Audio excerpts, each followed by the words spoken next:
Anyway, I'm Suzanna Quintana, and I've been on Medium since 2017.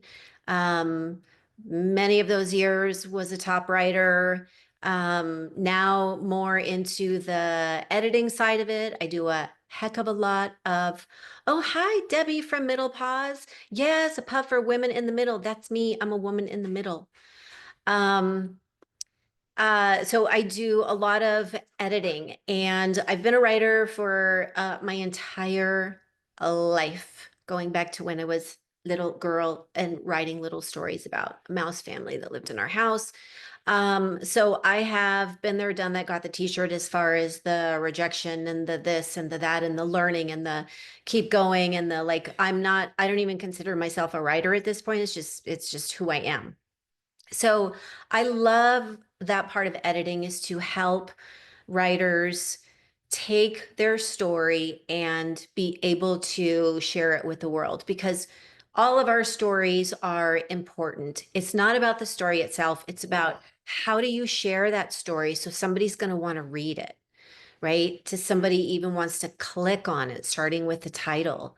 And this is something that I have a lot of experience with because I come from a place of a not great place that I escaped in my mid 40s. So I lived for almost 3 decades in abusive marriages. And when I escaped and being always a writer, that I used writing and writing my story to get my voice back because I had lost my voice. But what I learned over the years, especially in the beginning, is that there's a way you have to go about it if you're writing whatever it is about your personal story that you just feel desperate to want to get out, right? I'm a firm believer in that we've got to get it out.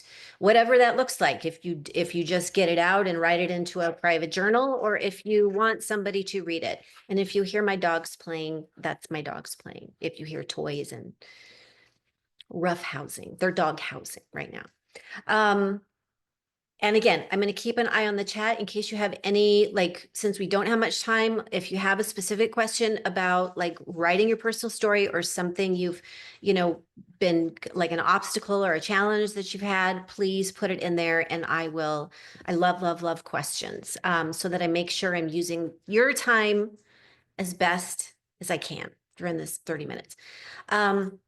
So when it comes to writing our personal story, so different from writing fiction, as many of you know, or writing even like opinion pieces, or when we're sharing our personal story or a part of it, or even just something that happened to us, you know, maybe it's a happy story. Um, we have an emotional attachment to it, of course, because we lived it. And whatever those feelings are, we want to make sure that we convey them to whoever's reading it. But there's a catch.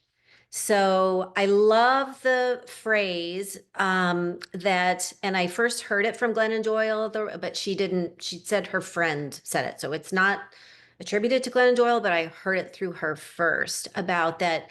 It's really important to understand you don't want to write from your open wounds. You want to write from your scars. And so, and the reason behind that is because when we have open wounds, like for example, where I was coming out of a very, very dark place, and I had a lot of healing to do, and it was very layered and multifaceted, and a lot of it I wasn't even sure how to go about it, but I knew I needed to write, I needed to get it out. It was like it was choking me, right? My story was choking me. I needed to get it out. And then it was very cathartic to get it out. But I had to learn the hard way is you just don't bleh, and vomit all over the page of your personal story. So I'm going to tell you just a few things as an editor. Again, I just want to use your time as wisely as possible. And if you have specific questions, please, please, please put them in the chat. So as a professional editor for many, many years now, and now being right now I'm the only editor on my publication, which has, I think, about 19,000 followers right now that I've built up over the past 2 years. The publication's been around longer, but I don't know why. I just went into like full beast mode a couple years ago, and I'm like, yes, I'm going to grow it, and I did. So I get a lot of stories, women's stories that are coming in, and of people who want to, how do I share this really important story? Perhaps because I just want to share it, or perhaps because I want to help other people. And the first thing that I need you to understand on Medium is that Medium is a different animal altogether. It's just a different animal. Like whatever you're doing in any other writing anywhere else, Medium, the rules are different. And so that's the first thing to understand. And that's the one of the, there's like, I would say a handful of top mistakes or just discrepancies I see when writers are submitting their work to me and I have to look at them. And that's the first one, is understanding that Medium's rules are different as far as how you format it. So for example, if you're, thank you, Debbie. So if you're writing a piece, and again, these are all lessons that I have learned over the years. I'm a lifelong writer, so I have a thick skin. You cannot hurt me, basically. I've heard it all. So one of the biggest errors or just oversights that writers make, that I see that submitting, is not understanding that the way that your words look on the page in Medium matters. Okay. So for example, and Medium is a different animal, like I said. So the way that you write something on Medium is going to perhaps look very different than if you were publishing on Your Tango or on Elephant Journal, where they have, you know, sometimes, or anywhere else where you'll have like huge paragraphs with like 20 sentences in them. That shit don't fly on Medium. I don't know if I can cuss. I'm sorry if I can't cuss, but I just did. So understanding that you want to be really familiar with the Medium formatting rules. That's something that you just look at the big writers on Medium, right? Like who's successful, you read their articles and you just see, how does it look to your eye on the page? This is important because if you want to tell your story and you want to share your story, whether it's to just as a cathartic process, or if you want to help people with your story, or you just want to touch people and reach people with your story, is that they can't read it, or they won't read it if things like something like formatting is getting in the way, right? So I put a link to my article from last year about I wrote The Secret Behind the Art of Writing, that I learned from a professor of mine when I was just a young lass. It was like 20 something. And he just made all the difference in my writing life and career, and just changed it completely because of understanding that, you know, consider your story and your writing. It's actually not about the writing. It's not like whether you're a bad or a good writer. It's maybe you're a beginner writer, but I don't see it as bad or good. It's just understanding that you have these words that want to come out, and you want to share them for whatever reason that you do want to share them, and you want other people to see them. So you have to understand that how do you get them in the way so that they can be read? And so my professor from all those years ago told me, he's like, I want you to think of it like you have a Ferrari, right? You have this great story, you have these words, you have these experiences that you want to share. This is important stuff. This is valuable stuff. So you have this Ferrari sitting in the driveway, but you don't have the keys, right? I didn't have the keys all those years ago. So some of the keys about writing a compelling and personal story is that you want people to be able to read it. That starts from the very beginning with your title. You want a title that is not clever, but clear. This is super important with titles. And I know I can even tell you how I've made this mistake myself, is I want to get all prosaic. I want to get all clever. And with a title, you know, make it all like sort of mysterious and whatever else. It just doesn't fly on Medium because nobody's going to resonate. They're not going to know what your story is about. And so you can have this fantastic piece, an article, but if you have but if you have a title that's really, really vague, they're most likely not going to click on it. Or if it's too broad, like, I want to talk to you about how I feel about feminism. Um, so then the next thing, so you want to think of it like a journey that you want to take your reader on. The first thing is the title, which gets them into the door. Okay. And all of this is, again, these are the keys, these are the tools, these are the keys to your Ferrari, these are the tools you need so that to write the compelling story, because you have the words. And I just want to quickly, because you don't hear this a lot, I hear more sort of like negative criticism when it comes to writers. I've certainly heard it over all the decades I've been doing this. So again, it's not about that you are a good or bad writer. It just is, you're either a new writer or you're a learning writer, or you're, like, I'm still learning. I'm just farther down the road when it comes to writing. So your words are really valuable. Your story is really valuable. And let me I just want you really to hear this, if nothing else.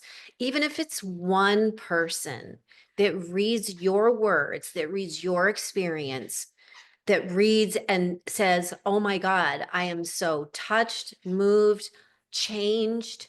I see things differently now, whatever it is. If it's just one person, oh my gosh, let me tell you, because I've had where it's been thousands of people who have felt that way, and I've had where it's been one person who's felt that way. And so I just want you to think of it like that, of like, it's important. Like, no matter what your story or what you want to share when you're writing it, it's just, please remember that it's very, very important. Somebody out there needs it, and they need it today. They need it yesterday, right? They just need it. So how do you get it? How do you get them in? Your title is the door, and you can't, you just want to make sure that you have a title, again, that's clear, that's like, this is what it's about, but then also not boring and compelling. And that's one of my doggies that is from Mexico. Actually, I'm watching her for a friend, and she's part coyote, which is really cool. So that would be a good story. Yes, but I would need a good title, right, to get people into that story. I'm just, let's see. I want to answer. Tell me what the story is about in one sentence. This is from Deb. Yes, this is good. Tell me what the story is about in one sentence and make your title from that. Yes, that's what you tell your writers. That's really, really good. It's just like, and titles are tricky. Like, do not beat yourself up. Like, I have never seen an expert at titles. And if they're an expert, are they using a lot of AI? I don't know. I've had titles that, boom, they just hit, and it's just like, yes. And then I have titles that just land like a dud, like nothing. And then most of the titles are somewhere in between. Um, and but as far as the title, you don't need to, I mean, in my opinion, you don't need to like sum up perhaps, in your title, but you want to, this is what I do. Put yourself in the reader that you want to come in to your story. Put yourself in their position. Okay. You don't know the writer you don't know their story. You don't know anything about them. You just see a door and you're like, and there's a bunch of doors because there's a bunch of titles of other articles that, and what is gonna intrigue you? What is gonna pull you in to be like, or look at other writers' titles, like of writers of articles that have like a lot of attention. What's a title that pulls you in? And then play with that. So that is how you, uh, yes, and coming up with a title can be complicated. Oh, yes, it can be frustrating sometimes. Sometimes my titles just come to me, and sometimes it's like I got to put some muscle behind it. And it's frustrating. And then sometimes I'll publish and I'll be like, shit, I should have used that other title I was thinking about.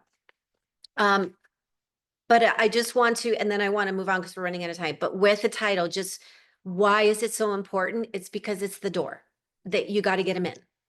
And then you lead them in with a subtitle. And then when you start that first sentence, again, put yourself in the reader's position. You need to take yourself, especially if you're writing a personal story, because you need to remember, okay, I'm attached. I'm putting this, and sometimes it's scary to put our words out there. So I'm scary. I'm scared to put these words out there. I'm scared. Oh, what if my ex reads it? What if my mom reads it? Whatever it is. Or what if some stranger reads it and hates it? Okay. So, but you gotta take out your personal put yourself in the reader's position of, because again, they don't know you, they don't know the story. And so how will I lead them in the door with the title, get them fully in the door with the subtitle and with the top photo? And then starting right from the beginning. And that's why, like I said, I put one of my most successful articles about this, about the secret behind the art of writing. I put that link in the chat if you just want to scroll up. Um, but this is why, if you look at it, there is a reason. It's because the title gets you, the subtitle gets you, the first sentence, you're like, this is intriguing. I want to know more. I started with dialogue, but then understanding that even though I'm telling a personal story, I'm relating an experience of something that happened to me, something that I learned because I want to help somebody else who can take what was a hard lesson for me and took me a long time to learn it. Hopefully I can make it easier for somebody else to learn that lesson. So how do I convey that so that they stick around for the story? The biggest thing is that I have to see my story as how the reader is going to read it. So one of the other very important things, and what I see a lot as an editor, is putting way too many details in, because you think, well, this is my story, so I got to tell all the details, right? Like I got to tell every single detail of what's going on, because this is what I experienced.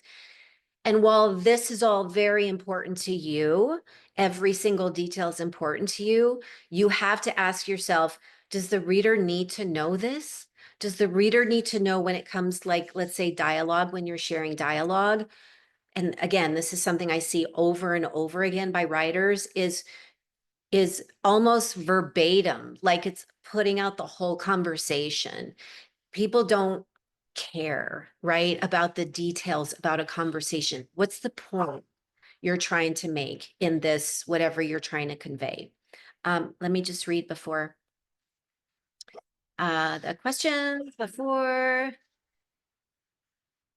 This is a great question. I can answer this really, really quickly. How do I start writing my own story? Where do I start? That's such a good question, because like we all have a bajillion stories, and even one of our stories could be like its own encyclopedia, right? Like its own huge 400-page novel. So that's another thing, is that you want to understand of, like, you need to take apart. Sometimes you need to zoom out on the story of, what do I want to convey? What do I want to share? What's my reason for sharing it? What's my motive for sharing it, right? This is where we don't want to write from our open wounds. We just want to write from our scars, because when you write from your open wounds, it tends to be kind of a rant, right? You tend to be like, well, let me tell you what this person did to me, or how they wronged me, or let me tell you what my ex did, or right, because we're still tender. We still have an open wound. We're still tender from that experience. So it's not good to write from that place. You want to write from your scars to where you can look at it, but it doesn't hurt anymore. Right. So you're not emotionally attached to it anymore. You can just be like, oh yeah, that scar. Excuse me, I'm busy. Um, So sorry, I got distracted. So you want to start, you don't want to go unless you're actually writing an autobiography and you're going to get it published, but that's not going to happen on Medium. So when you're writing an article, you do not want to start at the beginning of anything.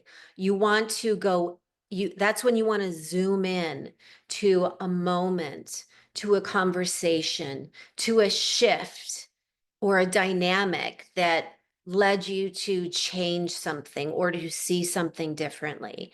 And then you just want to zoom in as close as you can and then make sure that the reader doesn't have to like that you're not overwhelming the reader with details. That's such a great question. I love that question because it's like I got to write an autobiography like everything has happened to me. Um How do you know if your stories are doing good? Is it claps, comments? If you're new and don't have a lot of followers, yes, we've all been there with the being new. Um, so yes, it's Medium changes all the time, and so that kind of changes all the time. But I find that yes, if you're getting a lot of claps, cool, that feels good compared to getting two claps. But when I was new, I started out with sometimes, something like that. Um, and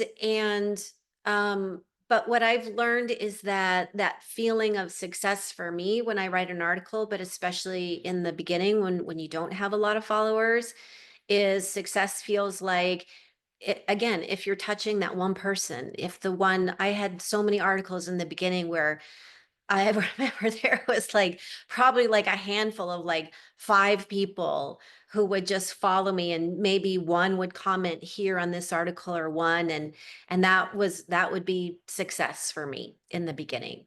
Um Let me see. I get the impression you can spill your heart out and have all that you suggested, but it still doesn't get a boost. Should writers also be including background, data, stats, and advice in their stories?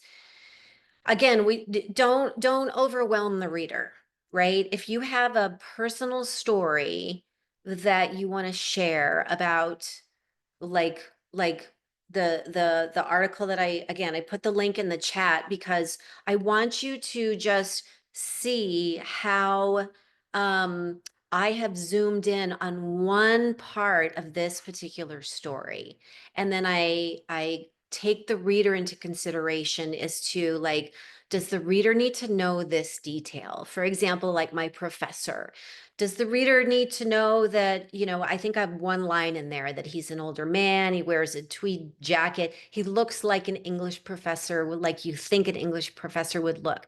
That's all I need to say. I don't need to go on and on and on about how old he is or what else or what shoes he's wearing or if he's married or right. What does the reader need to know and what they don't need to know because it's going to pull them out of the story and pull them away from your point. Okay, that's just as important. Um, yes, Noreen, I had some. I usually have my titles before I even write. I don't know why. It just works for me. Um, okay, I just want to make sure before I run out of time. I'm just looking to be careful not be repetitive. Yes, don't be repetitive. Oh, my dogs are adorable. Thank you. Um, Okay, when you're first, yes, do you recommend publishing under your name first or trying to submit to a Medium publication? In the very beginning, and again, I started in 2017. Things were a little different back then. Also, there weren't as many publications. Now there's just so many fantastic publications. And what I love now is because back then, like I couldn't get into a publication if my life depended on it, because a lot of them were like, well, you have no followers or 10 followers or 20 followers. So get back to us when you have a writing life. So I didn't think that was very cool. So I really like how it is now, where, and even at the Virago, my publication is that like, I don't care if you're a new writer. I mean, we all got to start somewhere, and as long as you have a story that's compelling and and are following the Medium rules and it's something that I like and I can work with you on, bring it. Um, Of course, you have to remember that when you do publish under your name, like I don't publish anything just under my name anymore. I don't just self-publish my articles anymore because when you go to a publication, like if you get your stuff, if you get an article published with a Virago, that's 19,000 followers in addition to however many followers you have that could potentially get their eyes on it. So publications are great because then you get another audience. So I recommend just, let me just, on behalf of publications on Medium everywhere, please, please, please read the submission guidelines. Please read the submission guidelines. See what they accept, how they accept it, follow the rules to the T. Don't make editors who aren't making any money on Medium doing their job make them work harder, please. Okay. Okay, let me take this last. I will, yes, I can repost the links really quick. But they are, if you just scroll up in the webinar chat, they're in there. The story, the Virago, my pub, and my personal page. So if you just scroll back up in the next 2 minutes before this ends. Let me see. I thought there was another question. Where did it go? Yes, I know, Barb. Yes, please. I'll just say it again. Please read submission guidelines. Oh, I get so many. I get so many submissions that it's like, and I want to read articles. I want to publish your pieces, but you gotta read because every pub is completely different. Um, Okay, it says Diane saying no links at the top. Okay, I'm gonna do this very, very quickly. I'm doing it. Watch me that quick. Okay, here again is the link to the article I'm talking about. This is a great example. And granted, these are not, I write a bunch of loser articles too. So, but this is just a really, really good one, if I do say so myself. As for writing, not only the lesson that I'm talking about or the art behind the secret behind the art of writing, but also um, doing the Virago now, but also here's the Virago, my pub, and the submission guidelines there. So but it's a great example of title, subtitle, even the photo, but whatever. Going into starting with the dialogue and even look at the dialogue. Like I just include like what's important. Okay. And I don't overwhelm the reader with details that they don't need to know. And now it's 4 o'clock and I don't know if I'm just going to get kicked out, but does anybody have any last minute questions? Thanks for putting up with my dogs. Um, let me see. Okay, great. Thank you. Okay, thanks everybody. I hope to see you at the Virago or just anywhere. Okay, everybody. Yes, and again,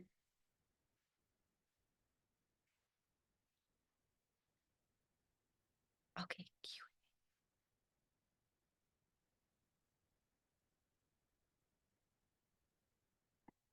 okay, I got it.